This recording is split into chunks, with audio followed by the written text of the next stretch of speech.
Sebenarnya dia adalah jenius, tapi justru berubah jadi rogue trader. Trader ini bernama...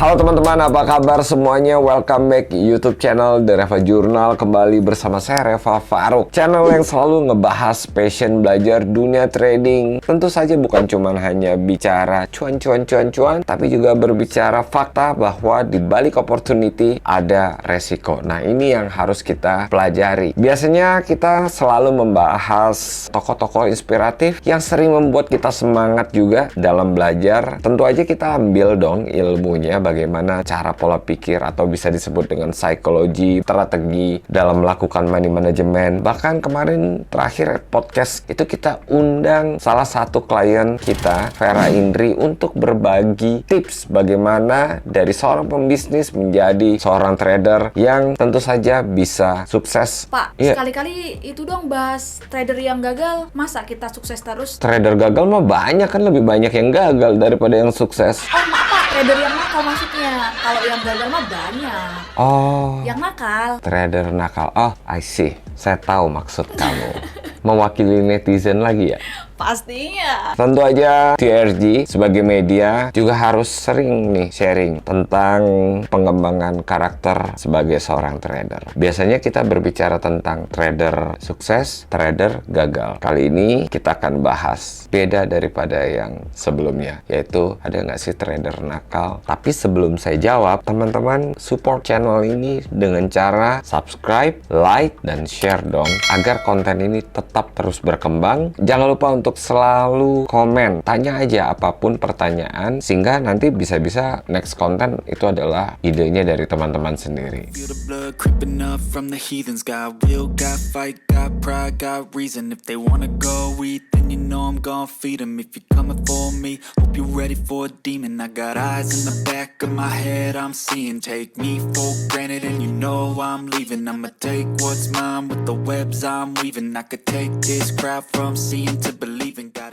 Di episode beberapa waktu lalu, kita sering banget nih bahas figur-figur trader inspiratif lah. Bisa dibilang trader keren, sukses. Bruce Kovner, Joe Soros. Kita sempat bahas Market Wizard, kumpulan tentang para trader sukses karya Jack D. Swagger. Kemudian Trading in the Zone, Mark Douglas. Bahkan kita juga pernah bahas karya Alexander Elders, yaitu Trading for Living. Episode kali ini kita akan bahas tentang rogue trader. Apa itu rogue trader? Bisa dibilang trader nakal, trader yang ceroboh, merugikan orang banyak, bahkan institusi di mana dia bernaung. Atau bisa dibilang trader yang merugikan institusi yang memperkerjakan dia sebagai trader. Trader itu baru dicap jadi rogue trader kalau trader itu melakukan hal yang tidak pantas, di luar ketentuan, kepatutan, etika di dalam dunia financial market. Bagaimanapun di dalam dunia bisnis selalu ada etika yang wajib dijunjung tinggi. Ini yang disebut dengan kredibilitas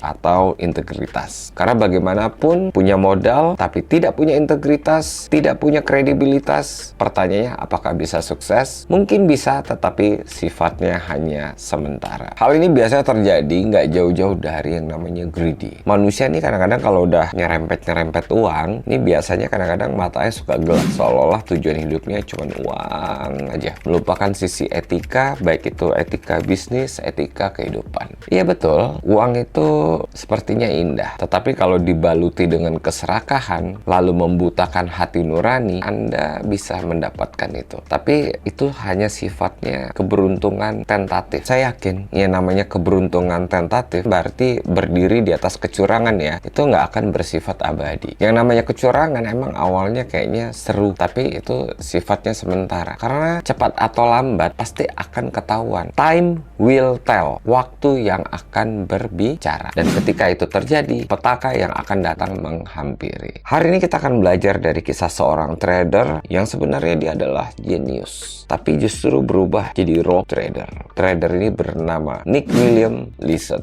Nick Leeson ini salah seorang trader derivatif asal UK. Gara-gara kecurangan Nick Leeson di tahun 1995, salah satu bank tertua di Inggris, Baring Banks, dinyatakan bangkrut. bangkrut. Sedikit cerita tentang Bearing Banks. Ini merupakan bank yang didirikan pada tahun 1762. Umurnya sendiri udah lebih daripada 2 abad. Dibuat oleh Francis Baring. Jadi bisa dikatakan dalam 2 abad bank ini berjalan sangat baik. Bahkan bank ini merupakan bank pribadinya Ratu Inggris, yaitu Ratu Elizabeth. Nggak kebayangkan Bearing Banks yang usianya 2 abad lebih itu bisa hancur cuman gara-gara ulah satu karyawan. Bisa dikatakan ini merupakan cerita nyata, cerita kelam dalam dunia financial market. Bahkan kasus Nick Leeson ini diangkat dalam film tahun 1999. Ini berawal dari Bearing Banks memutuskan untuk membuka futures and option di Singapura yang clearing transaksinya dieksekusi oleh CMEX atau Singapore International Monetary Exchange. Nick Leeson ini dipilih menjadi general manager dan mendapatkan license di Singapura tahun 1992 melalui unauthorized trading. Nick Leeson ini memperoleh profit sekitar 10 miliar pound sterling dan dianggap jenius. Bahkan dia dianggap sebagai wonder boy di tahun 1993 karena menyumbang pendapatan lebih dari setengah laba BVS atau singkatan Bearing Future Singapore. Pada tahun 1994, Bearing Future Singapore labanya profit lagi. Nick Leeson dia dapat bonus yang sangat besar pada waktu itu, sekitar 130.000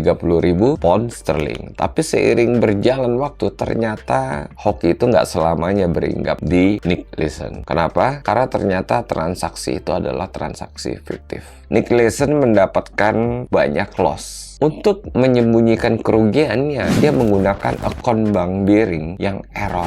Awalnya akun ini adalah untuk menyembunyikan kerugian Bearing yang pertama, sekitar 20.000 pound sterling setelah temannya salah mengeksekusi transaksi. Alih-alih katanya mau melakukan posisi buy, malah keklik sell. Akun error ini akhirnya digunakan untuk menyembunyikan kerugian rekan-rekannya. Di akhir 1992, akun error ini membukukan kerugian lebih daripada 2 miliar pound sterling dan meningkat jadi 23 miliar pound sterling di tahun 1993. Kebayang nggak bagaimana dia merekayasa transaksinya? Nick Leeson ternyata sebagai trader, dia itu bukan trader yang hebat. Justru dia mengalami banyak loss dan dia menggunakan uang tersebut untuk mengembalikan lossnya dengan menggunakan taktik revenge trade. Setiap loss, Leeson itu malah menambah double posisinya demi menutupi kerugiannya. Dari trader yang dianggap hebat, Nick Leeson berubah menjadi seorang gambler. Ketika ruginya makin gede, Leeson ini menelpon kantor pusat untuk meminta tambahan dana. Kantor pusat langsung mengirim dana tersebut karena menganggap reputasinya sebagai trader yang jenius. Pada 16 Januari 1995, Nick Leeson itu melakukan transaksi short straddle. Ini merupakan option trading strategi yang memasang put and call di satu underlying security strike price and expiration date yang sama. Leeson membuat analisa indeks Nikkei 225 itu nggak akan bergerak banyak dalam waktu semalam. Sayangnya di 17 Januari 1995, gempa bumi melanda Jepang dan menewaskan lebih dari 6.400 orang. Peristiwa ini justru membuat market Jepang dan Asia, termasuk posisi trading Leeson, itu mengalami kerugian besar. Market Nikkei dan Asia saat itu dalam keadaan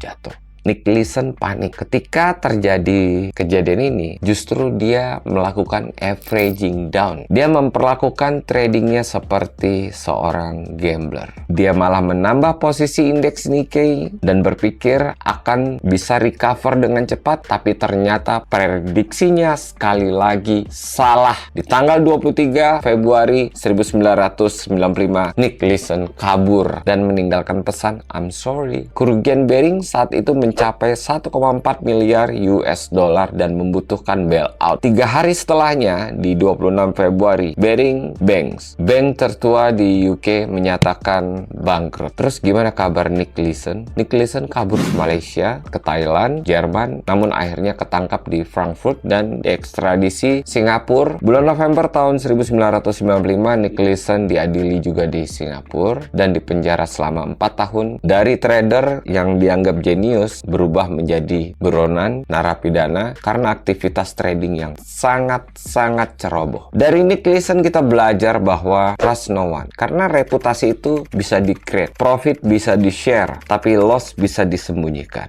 Jadi kalau ada teman yang ngaku-ngaku jago trading, memamerkan portofolionya, jangan tergiur, jangan titip dana. Bahkan bank tertua di UK saja bisa bangkrut karena percaya pada reputasi seseorang. Yang kedua, pahami tentang psikologi manajemen, emotional management. Ini penting banget bagi trader. Jangan pernah melakukan revenge trade dengan menambah posisi tanpa perhitungan yang tepat. Ini yang disebut dengan over volume. Malah justru yang tadinya pengen balikin rugi, malah ujung-ujungnya rungkat. Ingat teman-teman, kita bukan berjudi, kita trading. Perlakukan trading kita seperti bisnis. Saya ingat kata-kata salah seorang yang saya sukai karena dia sangat rasional banget. Kebetulan saya waktu itu tanya, gimana caranya sukses? Dia bilang, kalau kamu pengen sukses berbisnis sebagai trader, maka perlakukan trading itu seperti anakmu. Trading bukan gambling. Yang ketiga, pesan dari cerita ini adalah jangan pernah gunakan uang orang lain, apalagi sampai menipu. Pesan berikutnya, reputasi itu adalah segalanya. Ketika tujuan trader itu adalah menipu, cuman tinggal tunggu waktu. Karena cepat atau lambat, semuanya akan terbukti dengan waktu. Nggak apa progresnya perlahan, tetapi dengan